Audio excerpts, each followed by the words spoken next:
All right, welcome back, guys, to this week's episode of the True Sports Physical Therapy Podcast. Today's guest, Coach Jon Heck, did an outstanding job of teaching me some basic principles of strength and conditioning. Jon is an outstanding strength and conditioning coach, and he brings a wealth of experience and knowledge also in nutritional counseling and coaching. He provides all of those services through his company called Hammer and Chisel. He's a great podcast, the Hammer and Chisel Podcast. He was originally a UNC football player, offensive lineman. He then went on to become a strength coach at UNC. Then he worked with the Houston Texans and then eventually at Troy, where he was the assistant athletic director and strength and conditioning coach. Just a huge amount of knowledge and from such a place of humility. So taught me a ton. I know he's going to teach you guys a ton. Make sure you check him out. Make sure you use him for guidance on how you bring along athletes. And today we focus a ton on the hypertrophy phase of strength and conditioning. I think that's something that sports PTs can learn a ton from. I know I did during this interview. Without further ado, here is Coach Jon Heck. So welcome back to the True Sports Physical Therapy Podcast. I got Coach Jon Heck with us today, a legend in his own right. Jon, just give us a little bit of background as to how you became one of the preeminent strength coaches in the world. Isn't that what you said in your bio when you sent it to me? I think that's what you said. I think you're putting a few words in my mouth, but I'll gladly take the compliment. But yeah, so I spent the last 9 years working in football strength and conditioning. Spent some time in the NFL and in college football. I worked for the Carolina Panthers under the legendary Joe Ken. That was kind of my first real gig in strength and conditioning. Went on to work 5 years at my alma mater at the University of North Carolina. I came in under the Larry Fedora regime, and then Mac Brown took over my second year working there and spent 4 years under him. Then I went on to the Houston Texans, worked with their strength and conditioning staff. From there, went on to Troy University, where I was the assistant director of performance there and operating as head nutritionist, although we didn't technically have a dietitian slot there. We couldn't afford one, so it was me.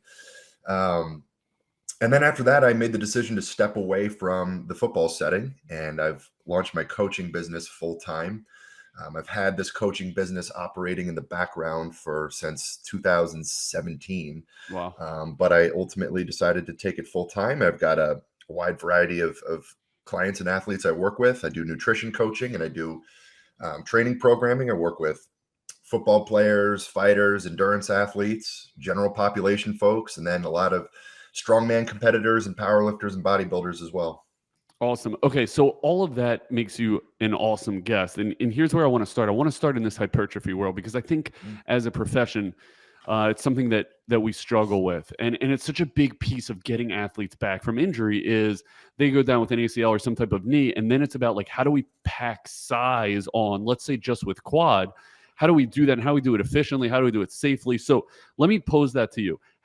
What do you focus on when first helping an athlete build mass? Yeah, well, I mean, to your point, I think, there's a few ways we can really make an impact as strength and conditioning coaches.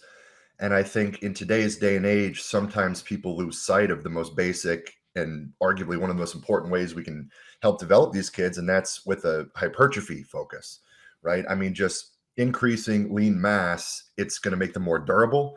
It's going to allow them to be stronger, just more robust athletes in general. And there's a number of ways that you can approach hypertrophy type training.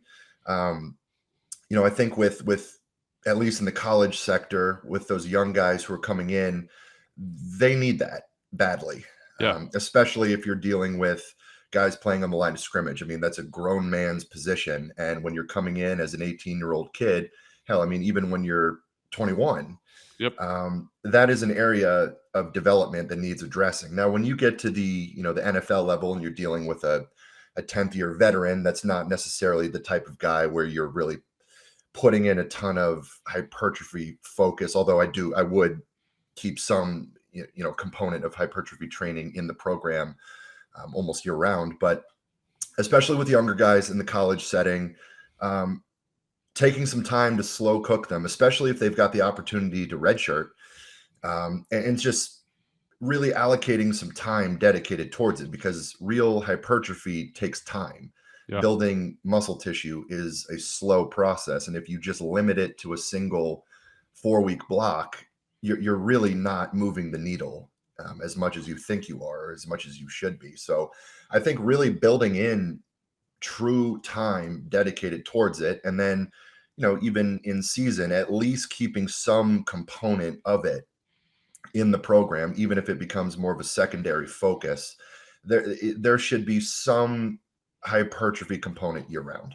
Okay. And when you say hypertrophy component, like break that down. So I'm envisioning this rings true for me because we see more lacrosse than anything. Being in Maryland, we get a ton of 16-year-old females, really skeletally immature at times. And then we're jumping into this hypertrophy phase post knee intervention. What does it mean when you say hypertrophy blocks or phases? Well, just dedicated periods of training. What'd you just put in your mouth? You just go Zyn? What'd you just do? That was a 3 milligram Zyn. What flavor? Coffee. I rotate flavors. I went always with coffee 3 this time. I used to be a 6 milligram guy. I took a hiatus. I took about 9 months off last year. And then when I got back to them, I was totally resensitized. So I was happy to start at the ground floor. And as long as the 3 still do it for me, I'll stay here and remain sensitive. I can always play the 6 milligram card down the road when I need it. Yeah.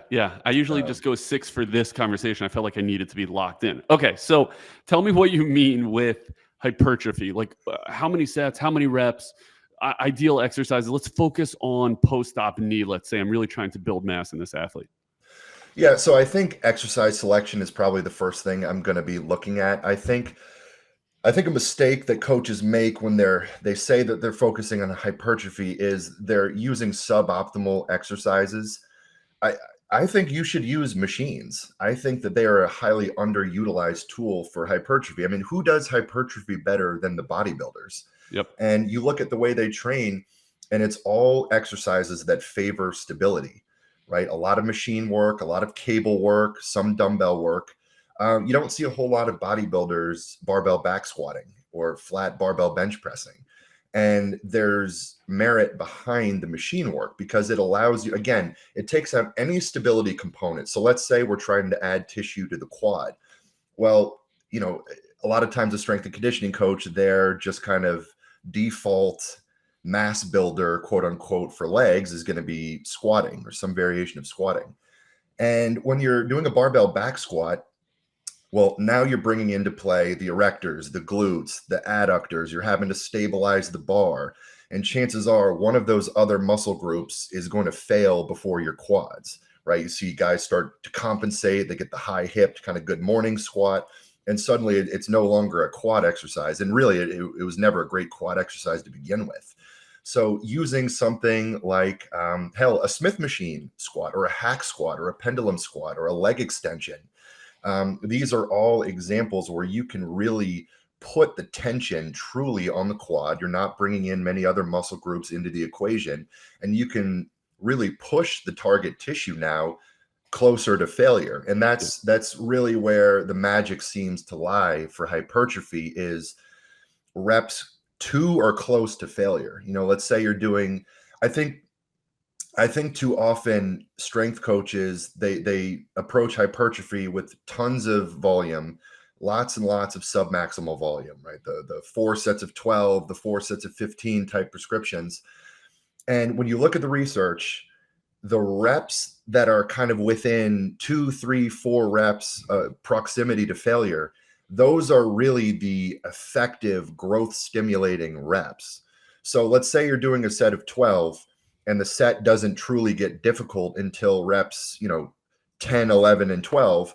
Well, the first, 8, 9 reps were sort of just a means of getting to those difficult reps. And when you're doing all those additional reps, well, now you're building in additional fatigue without the stimulus payoff. So when it comes to hypertrophy, number one, go with exercises that are going to effectively target the muscle group you're trying to train. That's going to be probably more machine work or at least just stable exercises. and then push that muscle close to failure.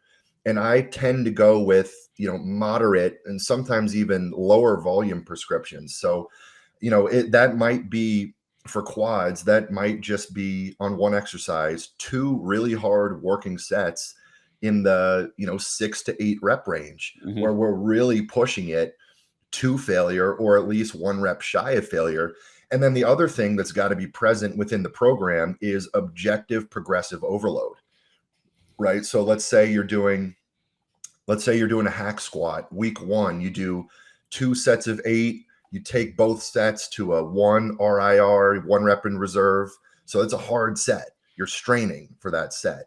And, just throwing out random numbers, you use 3 plates aside. Well, then the next week, we've got to beat that, right? We've got to introduce a progressive stimulus. So whether that's adding a rep or whether that's adding some weight, and again, taking that set closer to the proximity of failure, that's where we're really getting a good stimulus. And by keeping the volume low but the intensity high, we're able to reduce some of the fatigue compared to if we're pounding, a million sets of 12, where only some of those reps are really eliciting a good growth stimulus. Yeah. So, that's kind of an area I've changed my opinion over the years. I used to be more in that traditional tons of submax volume camp.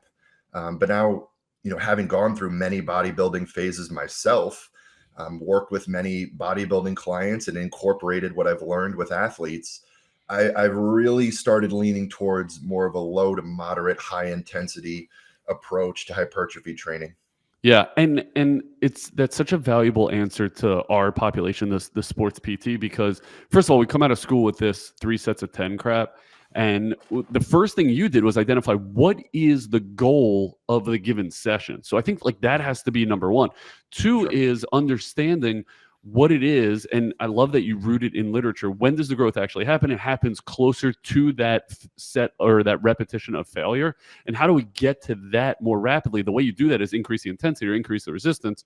I think that is awesome. That's massive. Now, does that change whether it's a college linebacker versus a high school female lacrosse coach? Like, or lacrosse player? Does the body type of the athlete matter to you when chasing hypertrophy? It can. When you're looking at somebody who's probably more novice, I think you can just take a little bit of a simpler approach. If you're dealing with a high school athlete who's not experienced many years in the weight room, they touch a barbell, they're probably going to grow. So if I'm dealing with more of a novice, I'm not necessarily pushing those hard, heavy, close to failure type sets, because they may not even know what failure really is. They need to learn how to strain in the first place. So, I mean, it's kind of it feels like a lazy answer with those more novice, younger athletes. It's like, get them in the weight room, get them working, teach them how to strain. They're going to grow. I mean, simply by getting older and just having a little bit more accumulated sessions in the weight room, they're going to grow. And teach them good technique, teach them how to lift, and like I said, teach them how to strain. And I don't need to get overly concerned with more of the advanced type of training. But let's say we are dealing with more advanced athletes here and distinguishing between body types. Certain anatomy may favor different exercise selection, but I wouldn't necessarily say a different approach in terms of the volume and just overall concept that I just talked about. There's going to be certain athletes, if they have really long legs, certain structures with their hips, certain mobility limitations that are going to make certain exercises less favorable for them. Yeah. And okay. Yeah. Give me than, specifics there, because you're the 6'7" guy in this conversation. So you're like the long limbed guy. So what makes sense for your population? What makes sense for a short dude like me at 6 feet? So somebody who's built more for squatting, kind of more of that ideal anatomy for squatting, there's somebody who can probably handle more of the squat pattern type of exercises, and not necessarily even a back squat, but like the hack squat or the pendulum squat, something like that. You tend to see the guys with the shorter legs, the wider hips, they tend to be more natural with a squat pattern, and you tend to be able to push them harder with exercises like that compared to the tall string bean basketball built wide receiver who's coming in, probably limited ankle mobility, very narrow hips. I'm not necessarily going to try to just force that guy to do those same exercises because it's going to be much more unnatural to him. Now, that's not to say that we wouldn't necessarily try to improve that ability, but hey, maybe we're getting him in the leg press because it's just an exercise that he can immediately start training effectively. Or maybe it's more of the leg extension type stuff. Maybe we have to put that a heel elevation under that guy, right? Where some of the other athletes are just flat footed. So just identifying the anatomy of certain guys and just making certain tweaks. And this often just comes down to an individual evaluation. I wouldn't necessarily say it's like, oh, if you're this generic build, I'm just going to automatically pigeonhole you into these types of exercises or this approach. You might have a tall guy who's a great squatter. Yeah. Honestly, like with myself, I've always been kind of a natural squatter. I've had pretty decent mobility. I've always been able to squat deep. And one thing to consider, though, when you're dealing with an athlete who's really, really strong, from a hypertrophy standpoint, it may make sense to go with exercises that are going to be less centrally fatiguing. So let's say you get a guy who's very, very strong. He can squat the freaking house. Well, now he's able to move weights. If you're going to take that guy and load him in a way where he's getting close to failure, he's moving big time weight. That's loading his spine. It's going to be, a squat pattern is going to be much more centrally fatiguing than take it down a notch into a leg press, where now we've taken the core out of it. It's not loading the spine anymore. Take that down a notch to a leg extension. So as guys get really strong, for hypertrophy, oftentimes it makes sense to go with less overall taxing exercises so you can really train the tissue to failure.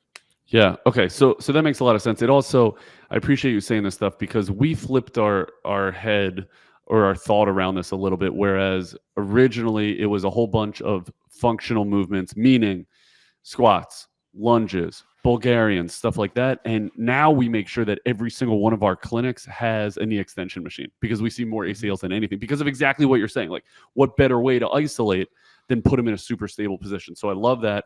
And I also love like your thought process of, again, what is the goal of the session? If it's hypertrophy, like why are we asking all these other muscles to work? It's going to take away from some of that hypertrophy. So that makes a lot of sense. Now, in our world, a lot of times we're dealing with athletes that they're coming back from injury, they're coming back from surgery, and they don't feel the fatigue that we want them to feel in a given muscle. So if we take the quadriceps, for example, even if I put them in knee extension stuff where the only thing they're using really is quad, they don't have a choice. What do you do when the athlete doesn't feel, quote unquote, the muscle that you're targeting? I find that doing some simple pre-fatigue stuff on the target muscle before they get to the main exercise can help. So for quads, that might be something as basic as a wall sit, where you get them in a wall sit for 30, 45, 60 seconds. Their quads are going to be burning. Or, have them do 3 sets of 15 on a banded TKE where they're really contracting that quad hard. Or having them do, a backward sled walk where we're really focusing on pushing through the ball of the foot, kind of knee over toe. But just doing some low-level pre-fatigue stuff to get that muscle burning beforehand, and then you get them in the leg extension shortly after that. Like, put them on the wall sit, 45 seconds, have them stand up, wait 30 seconds to a minute, get him in the leg extension. I guarantee that guy is going to feel his quads a lot more than before that. Or same thing with the TKE. So I like a little bit of low-level pre-fatigue. Yeah. Okay. I love that. We do things like we'll crank up electric stim on that specific muscle, then put them directly in there. We'll have them do the exercise with stim. I've also noticed that using BFR at low levels prior to a loading process can help. We know that, and it's not talked about enough. Like, we talk about blood flow restriction from a standpoint of hypertrophy, but it also increases activation. So maybe there's a good use there. And so that's a good way to prep it. But you're bringing up a good idea. Like, what are the ideas with the warm-ups? Like, what you just described is a warm-up. And I think too often we're like, okay, your warm-up is your band glute walks, and then we're going to do knee extension. Those don't necessarily overlap. Anything else that sticks out to you from a warm-up specific example that you like to hit with your athletes? Let's say general lower body.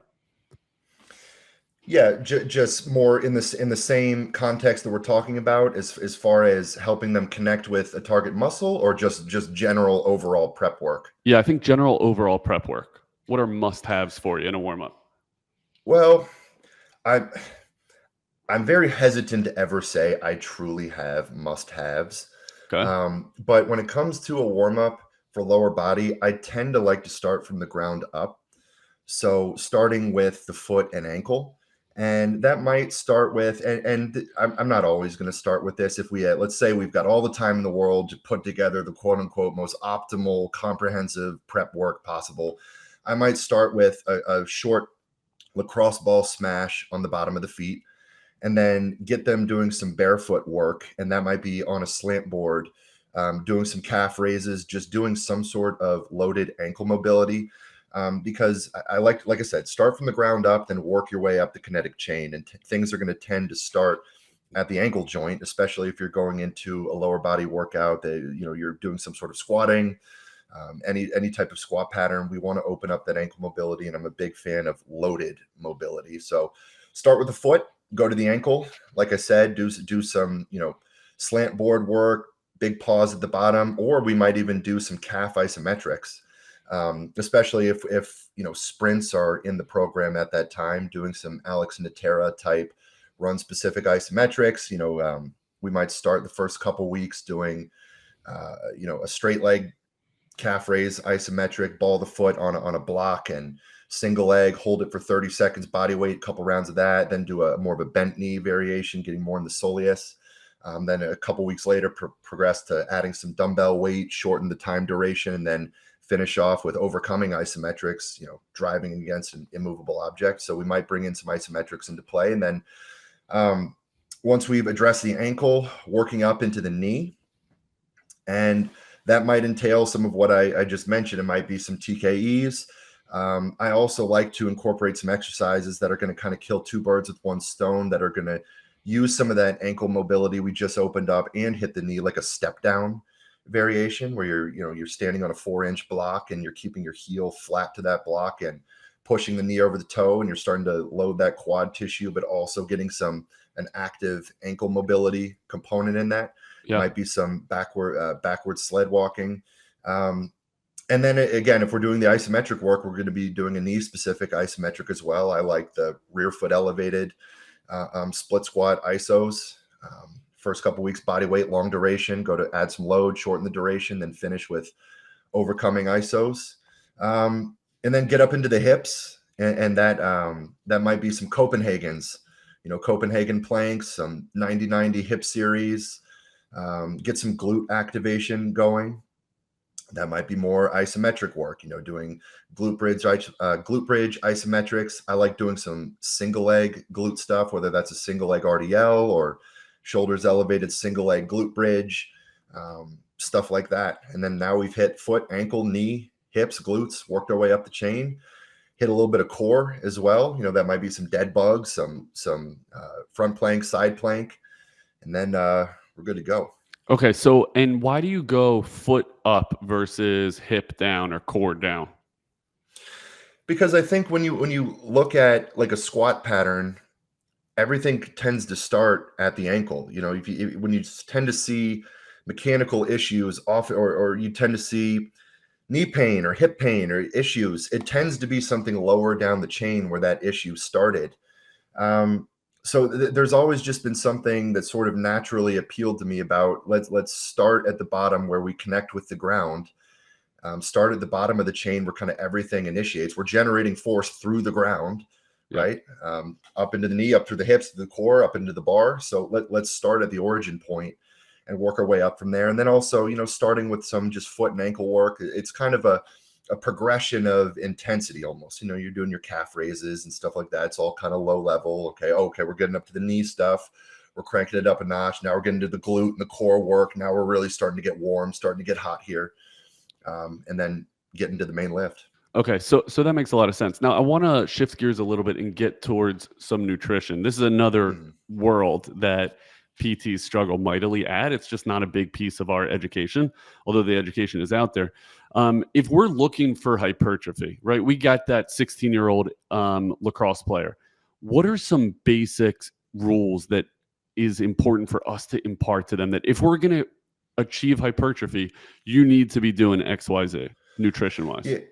Yeah, I always sort of roll my eyes because, you know, people talk about, oh, we're in a hypertrophy phase and the diet never gets addressed. And the diet is going to be equally, if not more important than the training itself when it comes to building tissue. I mean, your body is not creating muscle tissue out of thin air, right? It needs the building blocks to do so. And that's going to come from the foods that you're eating.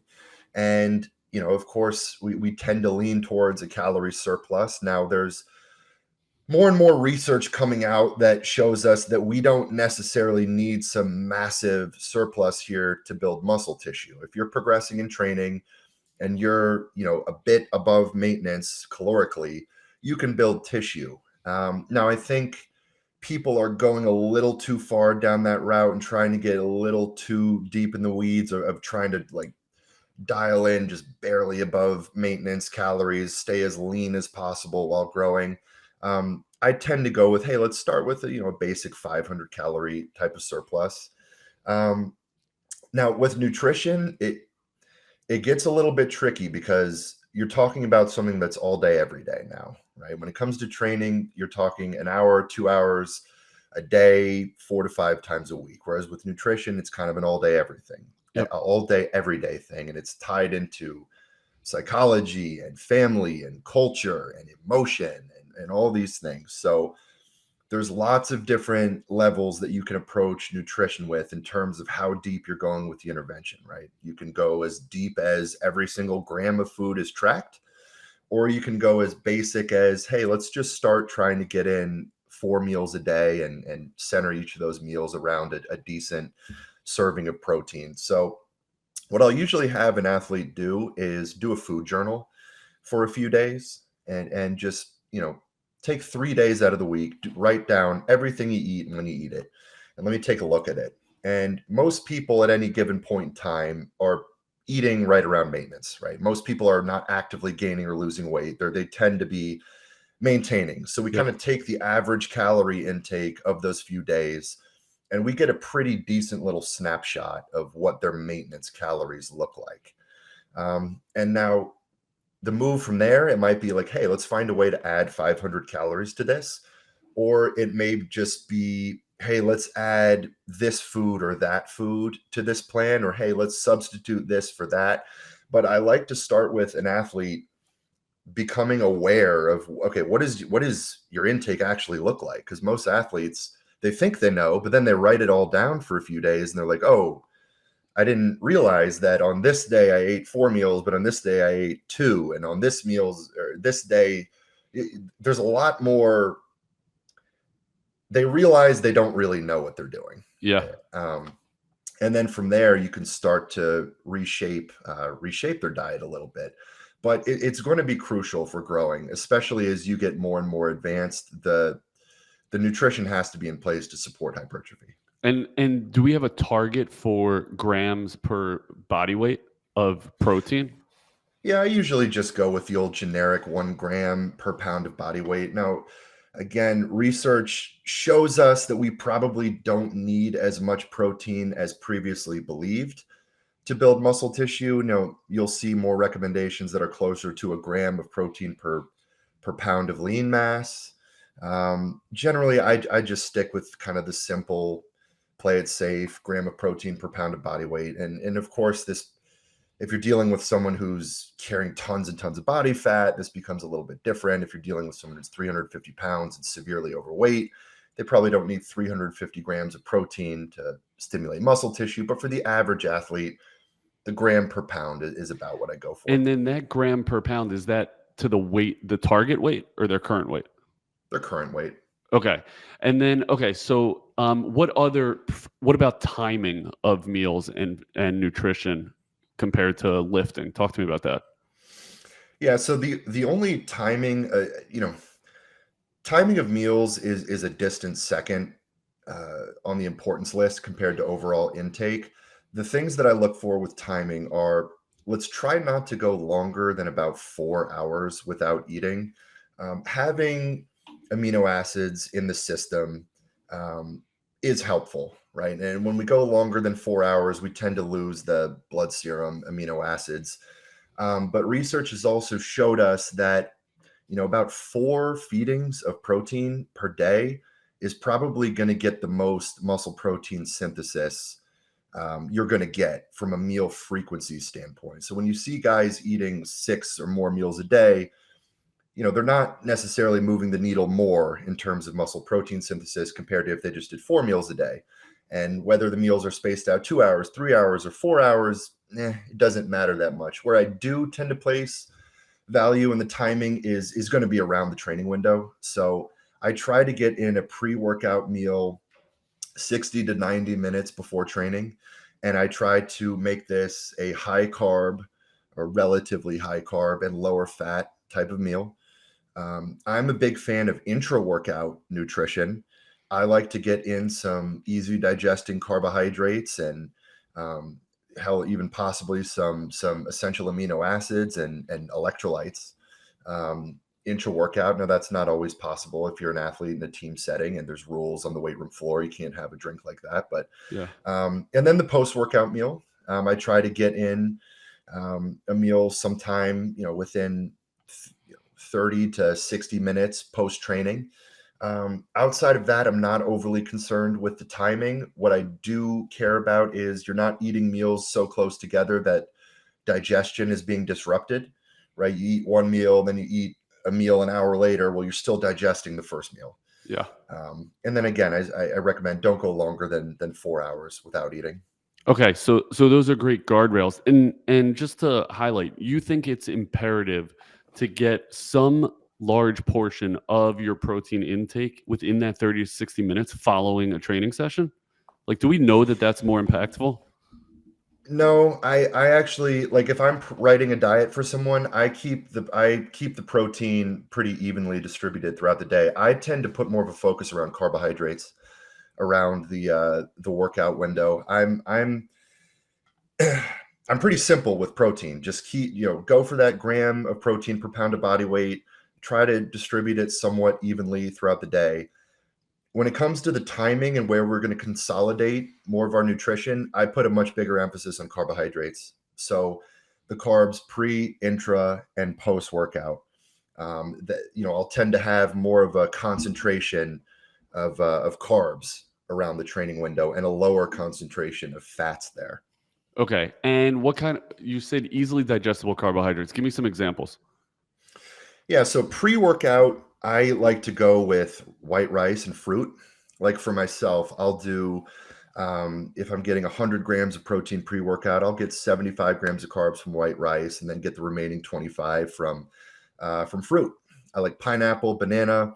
I like getting in some potassium, and fruit is going to be a good source of potassium.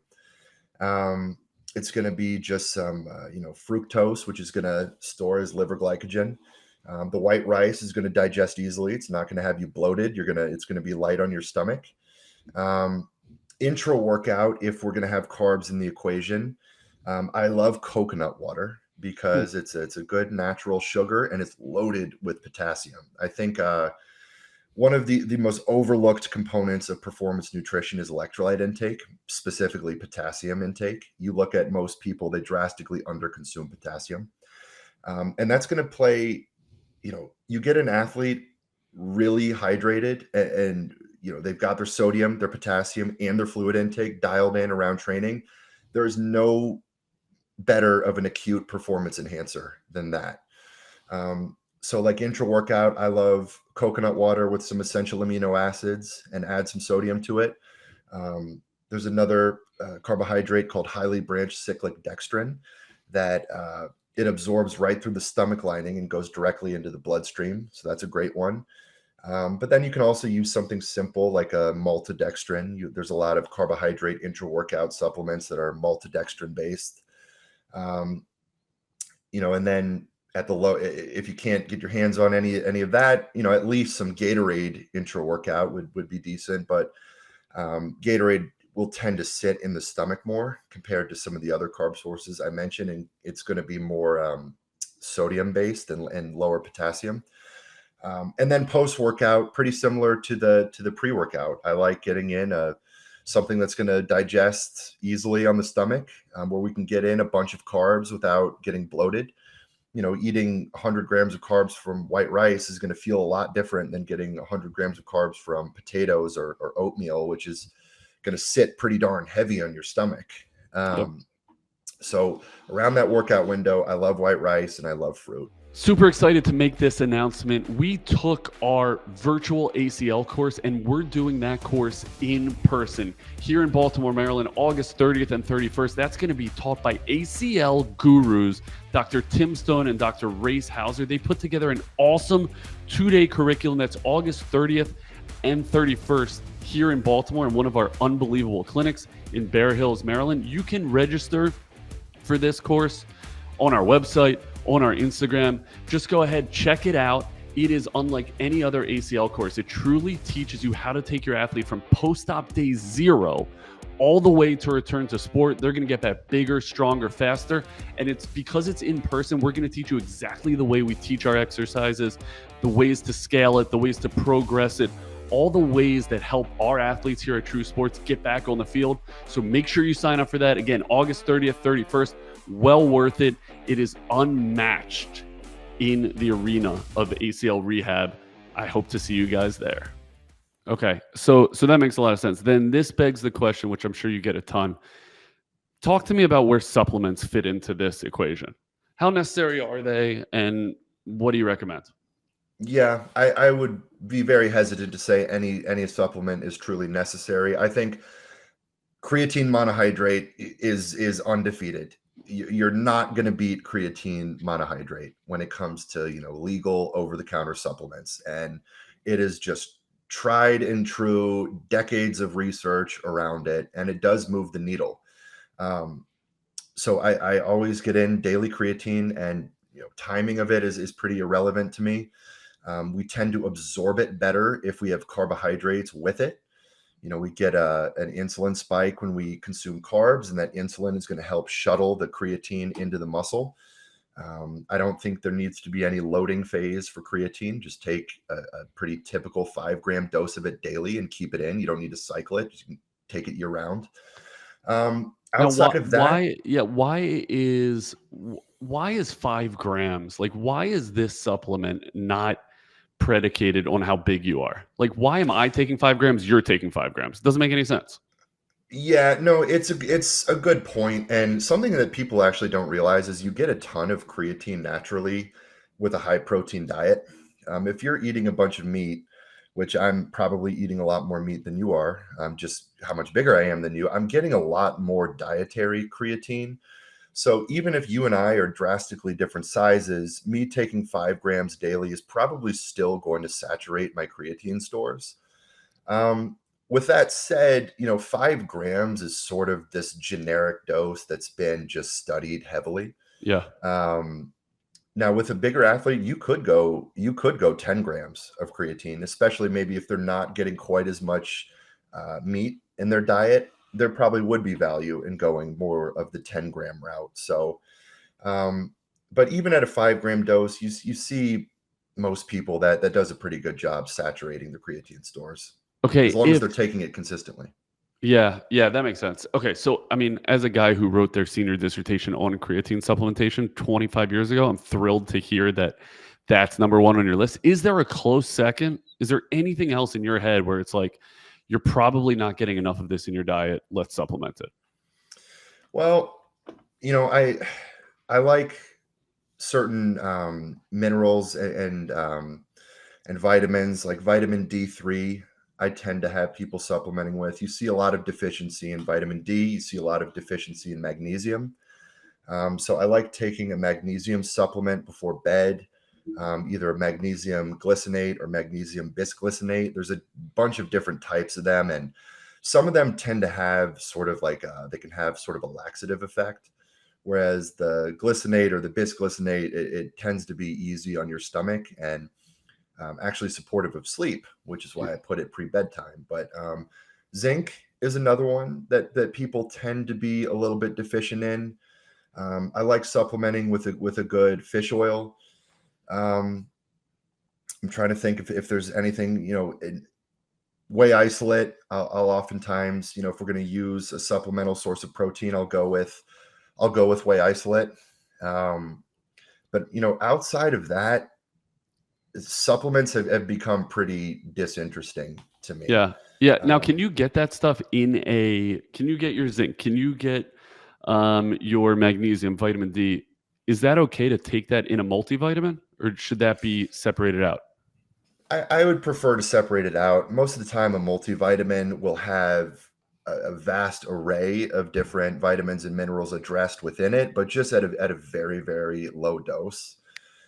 Whereas if you're somebody who's deficient in magnesium, you're never going to address that deficiency with just a multivitamin. Or if you're somebody who's deficient in vitamin D, you're not going to address that with a multivitamin. So, not everyone is deficient in these things, though. And this is where blood work can often be of value. If you get your blood work done and, hey, your vitamin D levels are great, well, you're not somebody who has any reason to supplement with it. Right. And if you're eating a diet that is high in foods that are rich in magnesium, which is a very micronutrient dense diet, you'll probably have a lower need for supplementing with things like this. So, there really aren't many supplements that I sort of consider non-negotiable. I would put everyone on creatine monohydrate, and then cover our bases probably with fish oil, vitamin D, magnesium, zinc, and that's about it. Yeah, and I think you make a good point. Like, I think you're flying totally blind when you're talking about nutrition, you're talking about supplementation without that blood work. Like, we don't really know where we are without getting a proper panel done. And I would also counsel, like, anyone who is having this conversation with a clientele, it really matters what type of blood panel you're looking at. And I think there's so many good ones now on the market, whereas 10 years ago, it was like your doc was just screening you for your lipid panel. I think we've come a long way from that. So I would encourage some more research there. And I'd also add in, if you're somebody who's got high blood sugar, bringing in some sort of a berberine supplement could be very helpful. And sometimes with certain clients and athletes I work with, I'll have them track their morning blood glucose, especially if they're bigger, or that they have anything in their history to suggest a history of diabetes or high blood sugar in general. And of course, blood work will reveal this also. But a berberine based supplement can be great for anyone who fits that description. And then, if you're dealing with someone who's highly stressed or has sleep issues, you can bring in something like an ashwagandha into play. L-theanine can be helpful in some of these situations. So there's some, fringe situations that don't apply to everyone where, okay, there are some supplements that could probably be specifically helpful for that individual. Yeah. And God knows they can be, you talk about like risk reward so much better than what your doc might be prescribing you with a prescription. So I think that's really good advice. Talk to me about frequency. You made a great point about if we're not talking about nutrition, we're missing a massive opportunity because that's all day, every day, right? Training is happening maybe 5 days a week. When looking at I want to go back to that hypertrophy conversation because we got athletes, again, like we're schooled on the PT side.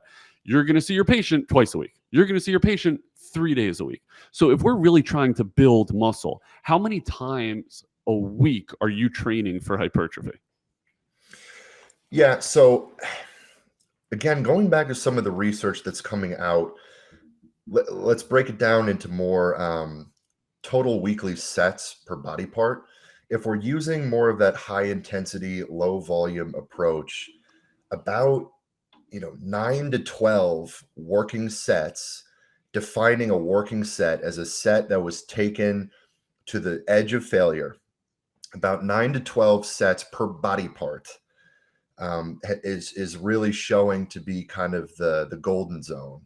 And it also tends to be true that breaking that up into higher frequencies of exposure is going to be more effective. So let's for example, say you establish, okay, for quads, I want to get in 9 working sets this week for quads.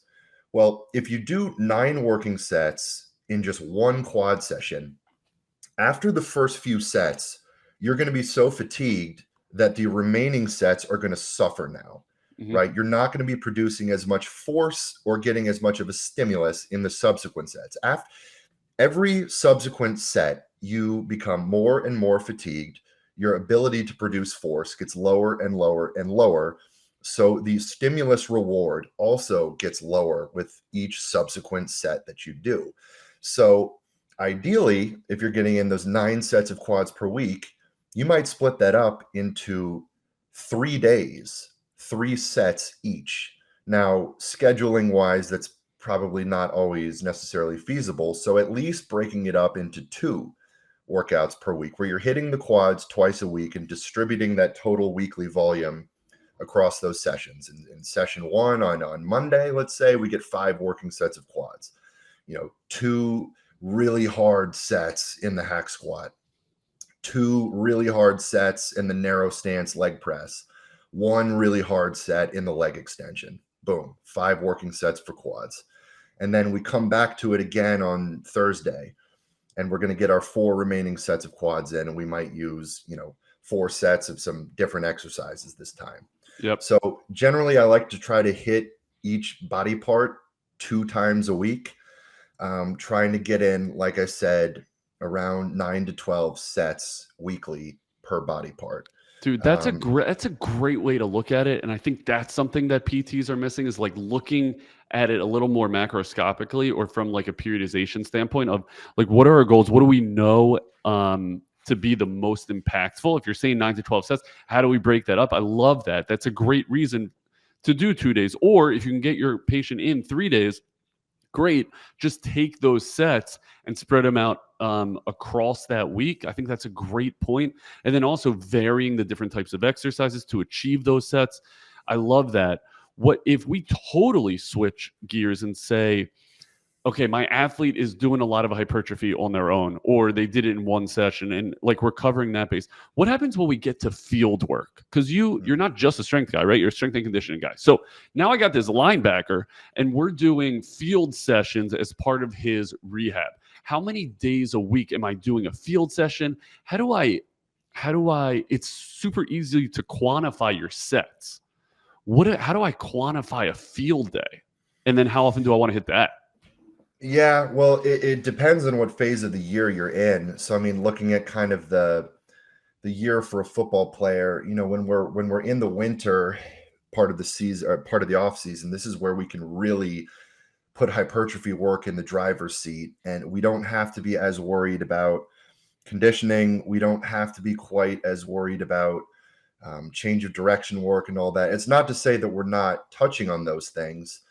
If you're playing a position that requires you to be fast and change directions, you should at least be maintaining those qualities year round. But in the winter, okay, maybe we're prioritizing the hypertrophy, and then the speed, the change of direction, the conditioning is more secondary. And then as we get more closer to the season, into the later summer, well, now that flips. Now the hypertrophy work is still present, but it's more secondary. And we're putting more eggs in the max velocity and the change of direction basket, and certainly the conditioning basket as we're getting closer. And there's Bruce Schexnayder, if you're familiar with him, legendary track coach. He makes a good point about sort of having days of the week that are more mechanical and days of the week that are more neurological. Something like sprinting is going to be a very neurological day. Or a very neurological exercise and activity. right? Very demanding of the central nervous system, not as demanding necessarily on the tissue. Or I should say the way that you're probably programming your sprinting is going to be, you know, higher intensity, lower volume stuff. So you wouldn't want to pair a big sprinting day with a big hypertrophy day, which is now a big tissue focused mechanical day. So if you're breaking your week up and you're trying to fit in a bunch of speed work, you would probably want to put that earlier in the week when you're fresher, right? You're not fatigued late in the week from a ton of hypertrophy work that you've done in the days leading up to it. And you probably want to pair that in the weight room with more power-based stuff, lower volume work, more neurologically based weight room training. So let's say we come in on a Monday, we're coming in off of the weekend. We don't want to sprint them on a Monday because, you know, half the guys were out drinking on Saturday night. They're knocking off the weekend rust. So maybe we go in on Monday with some tempo runs, some, you know, moderate level type conditioning, and we have more of a moderate day in the weight room. Then Tuesday, that's our big neurological day. We are hitting it hard with max V work, sprinting, and it's then we're coming in the weight room doing low volume, high intensity, and that might be power stuff. It might be low volume, heavy work in the weight room. And then later in the week, now we're getting in more of our mechanical hypertrophy type work, and probably, you know, if we're going to do field work that day, it's probably going to be conditioning work afterwards. So again, it depends on the phase of the year you're in. You know, we can't be prioritizing hypertrophy work 4 days a week and trying to get as fast as possible and doing tons of change of direction work. So you got to be clear about what you're prioritizing that phase and relative to proximity of competition season. So I don't know if that directly answered the question. No, I think it indirectly answers the question. So I can appreciate that. How do you quantify a field session, I guess? Yeah, so we're going to quantify field work differently depending on if it's max V stuff versus if it's conditioning. You know, when it comes to conditioning, it's going to be higher volume, right? More higher distances. And sometimes this comes down to the GPS, where we can look at, like, what are the volume demands of a football practice, for example? Like, what are the yardages that we're covering in football practice? And over the course of a summer with their conditioning work, we start trying to get closer and closer to matching the volume of running that they'll get in football practice, and then even exceed it. So they're prepared to handle that type of volume of just on foot running around when it comes to practice. Now, when it comes to the max V stuff, this is going to be dosed at lower volumes for sure, because now we're talking about a very high intensity activity. And, you know, it depends on exactly what we're doing for the session. In terms of, I don't have quite the same prescription in mind of 9 to 12 sets, you know, like I would for hypertrophy work. I know, but John, I need that. I need that prescription. What do we do with that? I mean, I like your yardage idea. I like that, you know, you're measuring overall distance coverage. It just doesn't account for intensity. A yard is not a yard. Exactly. And when it comes to, you know, trying to match those volumes with conditioning work, we're talking about lower level stuff, more of the tempo runs, you know, 70% effort type of work. But when it comes to the max velocity stuff, you know, it might just be getting a few reps touching true max velocity, or a few reps touching 90%, 95% of max velocity. And then again, this is another place where the GPS monitoring can be helpful. You know, we're looking at the guys. Did they touch 90, 95% of their max velocity today? Okay, we wanted just to get, you know, three exposures to it, where they were running, you know, a build up sprint where they start at the goal line. We give them the entire field and we say, you know, build up as you naturally feel, get up to at least, you know, about 90, 95, touch it, and then throttle down. Or we might get into more, you know, speed endurance type stuff and say, okay, you know, here's a zone. You've got 30 yards to get up to max speed. We want you to hold max speed for 10 or 15 yards and then throttle down. And we might just get, 3 or 4 reps of that. And when It we're sounds like dealing, there's so much more gray, right? Like there there's so much is. more unknown. I wonder if it's worth, because I mean GPSs are awesome. Like that's the benefit of you being in high level organized sport. In the rehab setting, I think like speed lights is one decent use. Like you can measure how many times you're hitting a given velocity. Another thing could be like if you just get a whoop strap or something like that and look at the strain that's coming out, and then based upon that, like if you're doing a field session, if you're doing a change of direction session, right? Mhm. How many times would you hit that in a given week? Let's say in the summer, late spring, summer, as you head back towards football activities. How many times would we hit true change of direction work? Yeah. We'd probably have one day that was truly focused to change of direction and deceleration, and then have another conditioning day that involved some sort of a change of direction component. Yeah. For example, on the conditioning day, maybe they're running some sort of a shuttle that involves changing of direction, or maybe it's a football OTA where they're doing some route running and position type work. So we'll get a couple exposures to some sort of change of direction activity, but one of those days will be a true change of direction day where it is totally focused on that, totally focused on deceleration. That is what the field work is totally centered around. And Okay. as we get closer and closer to prioritizing the change of direction work, we'll be addressing that in the weight room as well, just getting their tissues prepared to decelerate at high force.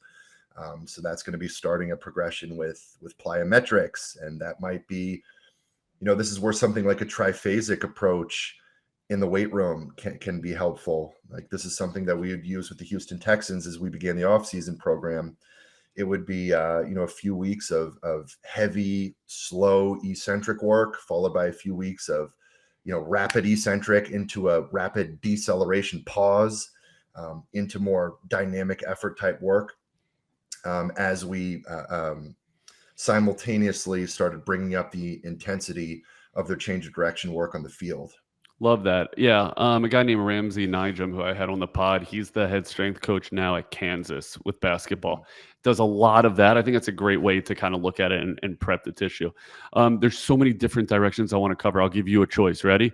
You want to talk about recovery? Do you want to talk about force plates? Or you want to go right to the lightning round? But you can only choose one of them. Well, if I choose recovery, does that mean we don't do the lightning round? No, we're going to lightning round. That's okay. A given. Let's do recovery. I've had my, I think there's probably people who'd be a little bit smarter than me with the force plate stuff, and my views in the force plate are, and we could go here because my views in the force plates are, I think they get, in today's day and age of strength and conditioning, I think there's too much of an emphasis being placed on that sort of thing. You know what? Let's talk about force plates, and this might be more of a philosophical input from me, as opposed to providing really in-depth insight onto the diagnostics of the force plate data. Okay, fair. So let me hit you with this: are force plates a must in this day and age in the strength and conditioning setting? I think, unfortunately, it's a must for programs to appear competitive with other programs from a recruiting standpoint. Like if you are a recruit and you're visiting a college weight room, you're being exposed to all the cutting edge technology now, and they're going to razzle dazzle you with the force plates and the perch cameras and all the different metrics. And I think now, if you don't have that, you have the appearance of being an ill-equipped program. Mm-hmm. So in that sense, unfortunately, yeah, I'd say if you don't have all that tech, you're probably falling behind in that arms race from a recruiting standpoint. Now, from a pure training outcome standpoint, no, I do not at all think it's necessary. Okay, so if you're designing the program, you're putting force plates in because you need it for recruiting. How are you using them? Well, is that a good eye roll or a bad eye roll? Luckily for me, these are things I don't have to worry about anymore. I mean, It's stuff like this why I wanted to leave the football setting, because I just want to focus on having autonomy over programming and what I believe in from a training standpoint. I get, if I had to use the force plates, we would, establish some baseline numbers. And, I think in a rehab setting, they could probably shine more, just comparing baseline numbers and then retesting over the course of their recovery.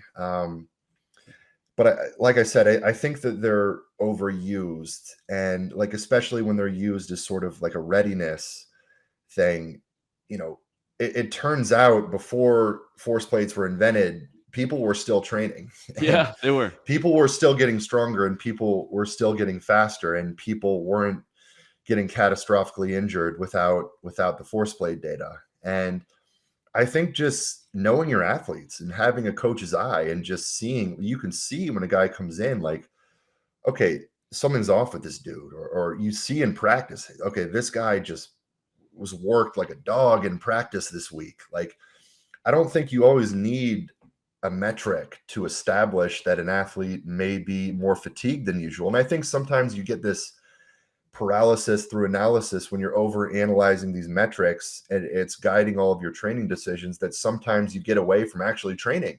Yeah. And you get away from actually training hard because the metrics don't support it. And there's it's always just subject to just human error, right? You have the guys testing the force plate. Well, one week the guy came in and gave you a lazy jump.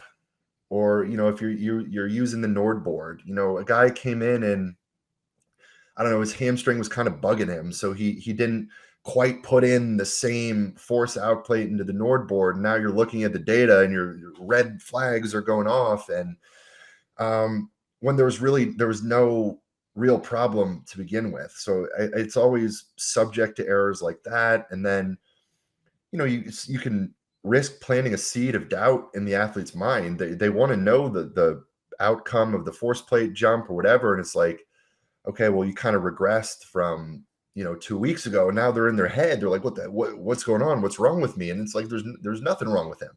Yeah. Like, just train. Or if there is really something wrong with him, it's probably something that could have been diagnosed without the force plate. And it's not to say that there's no value in it at all. I just think it's they're getting a little bit overused to a point where it's taking away from training at times. I mean, I think that's a really nuanced and wise outlook on force plates. I think this is what happens whenever something new comes out. We go all in that this is the end all be all, where as opposed to looking at it as like, hey, this is another tool, just like your coach's eye, just like anything else could be. And if you use it with some common sense, I think there's value. I think it's a whole new inherent danger.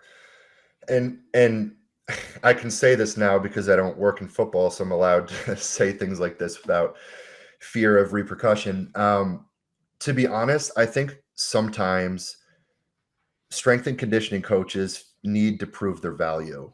And Yep. by selling the value of, the force plate, the Nord board, you can sort of sell this narrative of, oh, we're predicting injury and we are going to stop injuries from happening because we've got all this data. And it's a way of selling to the general manager, selling to the head coach that you've got this value. And then when you sell it in that way, well, suddenly now you need the data to carry a tremendous amount of value. So you can start to bend the narrative to support that, to where now it's more covering your ass and providing job security for you than it is really providing true insight from a training standpoint. Yeah, and I see it all the time. So I think that's totally true. I love that you're on the outside. You can have that conversation. So since you're on the outside now, and you can say whatever the hell comes to your mind, let's go to lightning round. You ready? Yeah. Hell yeah. Okay. What is your outlook, Jon Heck, on undressing the bar when you're done lifting? On undressing the bar, can you elaborate on this a little bit? Yeah. Do you take the weights off when you're done with that barbell when you were in a public gym? You're damn right I do. And Okay. it pisses me off when Are you pisses me sure, off when John? people Are you don't. sure you did that? I had some inside intel that you at times would Oh, leave. you're coming back to the James Hurst thing. You've got to be kidding me. Okay, well, maybe I What's the story perhaps behind it? perhaps I was guilty of that when I was a freshman or something. Yeah, so I'm sure you're hearing this from our mutual friend James Hurst, a former teammate of mine. We shared a rack, and I can't even remember the incident he's referring to or incidents, but apparently, allegedly, there was an incident or multiple where I didn't pull my weight in stripping down the bar Come on, when we John. got done with it. Now, if that's true, then I firmly apologize and I have changed my ways. That's really big of you. Okay, I love it. What is one gym exercise you'll never take out of your program? There is none. There absolutely is none. You look at the way that I train, and there's not a single exercise that I can say I keep in as a non-negotiable year round. I go through bodybuilding phases where I don't touch a barbell. I go through strongman phases where I don't bench press at all. I'm exclusively overhead pressing. I go through powerlifting phases where I'm bench pressing, and I feel the same for athletes. I don't think there's any non-negotiable exercise. I think there's some exercise categories I would probably always keep in to some degree, like some sort of a squat pattern, some sort of a hinge pattern, some sort of single limb work, things like that. But in terms of a specific exercise, I have a philosophy that I'm not married to any specific exercise. Dude, that's a great philosophy. That is the number one lesson, I think, from this podcast. Good on you. That's awesome. Okay, what is one myth about the elite level strength coach, or let's say the NFL strength coach?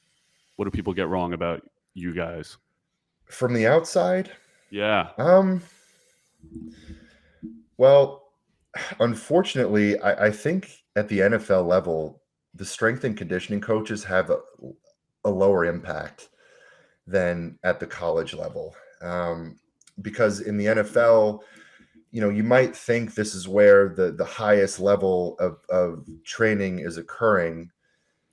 I don't think it's necessarily true because you're dealing with the athletes who need training the least, unfortunately. And so much, and that's not to criticize NFL strength coaches. It's just the nature of the NFL year, right? The guys are with you so infrequently in the offseason. They're with you on a mandatory basis, barely mandatory basis. Not all the guys show up for 2 weeks during the OTAs, right? And then they're doing practices, doing their actual OTA practices, and now you're almost in like a in-season type of training approach at that point. And then the guys scatter for 6 weeks, and maybe 20% of them stick around, and most of them go off to their own private guy. And so your contribution as a strength coach in the off season, unfortunately, is very limited. The in season is probably where the strength coach in the NFL shines. It's a very long season. And the dosing of the training is pretty low. It's almost more maintenance than anything. So unfortunately, I guess the myth would be that NFL strength and conditioning is where the highest level of training is occurring. And I'd say it's probably where the least amount of training is occurring. Yeah, I love that. I think I might even say the same on the PT side. I think it is probably. It's just definitely not commensurate with the level of athlete. It doesn't necessarily have to mean you're getting the best. Yeah, I mean, half those guys, honestly, could literally never walk into the weight room again, and they'd still be amazing on Sundays. And I say that as somebody who I wish the weight room and I wish the strength and conditioning was everything. I wish it was the answer to all of it, and the reason that these guys are the athletes that they are. And unfortunately, it's not the case for most of those just genetically elite freaks who are just so deep into their career. So true. Okay. What offensive lineman, past or present, would you kill to get a beer with? Kill to get a beer with? Well, I don't drink. So would you how about lift? How about lift with? Lane Johnson who just retired, right tackle for the Eagles, because he's always been a weight room guy. I've never met him, but I've got mutual friends with him, and he was a guy who just loved to train. He's a dude I think that I resonate with, would have a lot in common with. And then Trent Williams, who's just one of the absolute freaks of the freaks on the offensive line, just huge and strong and fast. So I'd say one of those guys.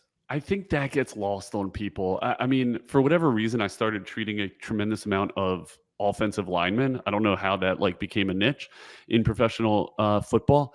And those guys are so fast. They're so fast for how big they are. That's amazing. I was also amazed for the most part, James notwithstanding, on their mobility. I mean, the mobility on some of you guys is bananas. It's not everyone, but I wouldn't expect it for a 350 pounder. Those are the types of traits that separate the elite offensive linemen, really. I mean, like you look at some of those linemen who are dominant in the NFL, and they're not necessarily anything special in the weight room.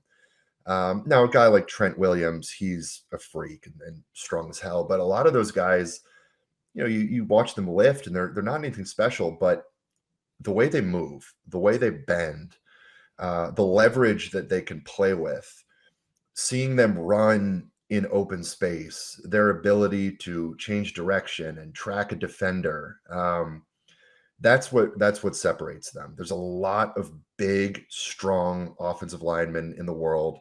There are not a lot of big, strong offensive linemen who can run and bend the way that the best in the NFL do. Yeah, that bending component, I think, goes unrecognized. That is amazing. That's what impresses me in the weight room or in the rehab setting of how well these guys can move and bend. They almost move like track athletes at 350 pounds. Crazy. I wouldn't even say track athletes. I would just say like mobile athletes. It's crazy. Okay, what would you have changed, knowing what you know now as an elite level strength coach? What would you have changed about your training habits from college as you moved into the pros? For myself as an athlete or a strength coach? Yeah. I'm sorry. As an athlete. So like if you were the strength coach of a young Jon Heck, what would you have changed?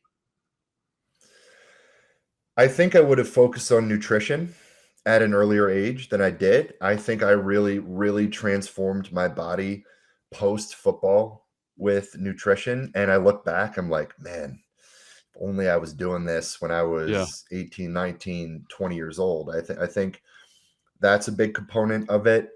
I wish I had been more proficient on a single leg.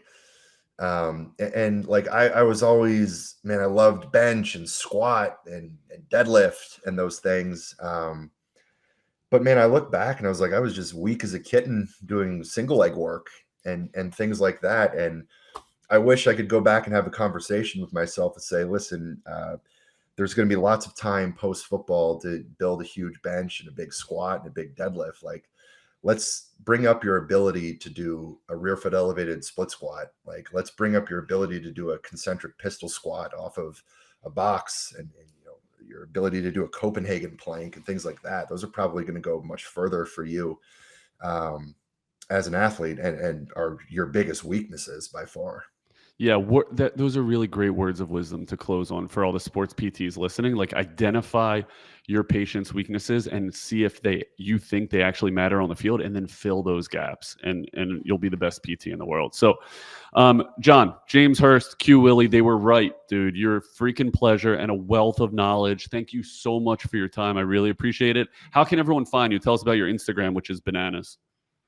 Yeah, you can find me on Instagram. I'm big on there. I post nearly daily content at @what_the_Heck71, or just search Jon Heck. You can go to my website, hammerchiselperformance.com. You can find my coaching services there, ebooks, training programs. And then I've got my own podcast, the Hammer and Chisel Performance Podcast. Those episodes are on YouTube and on Spotify. You can find the links there in my bio, or just search Hammer and Chisel Performance Podcast. Hell yeah. Okay, guys, go check him out, because obviously a wealth of knowledge, great history, great experience. You do an awesome job of distilling it into digestible bits. So thank you so much, John. Really appreciate your time. Yes, sir. Thank you so much for having me. Thanks for listening, guys. Bye-bye. Bye-bye.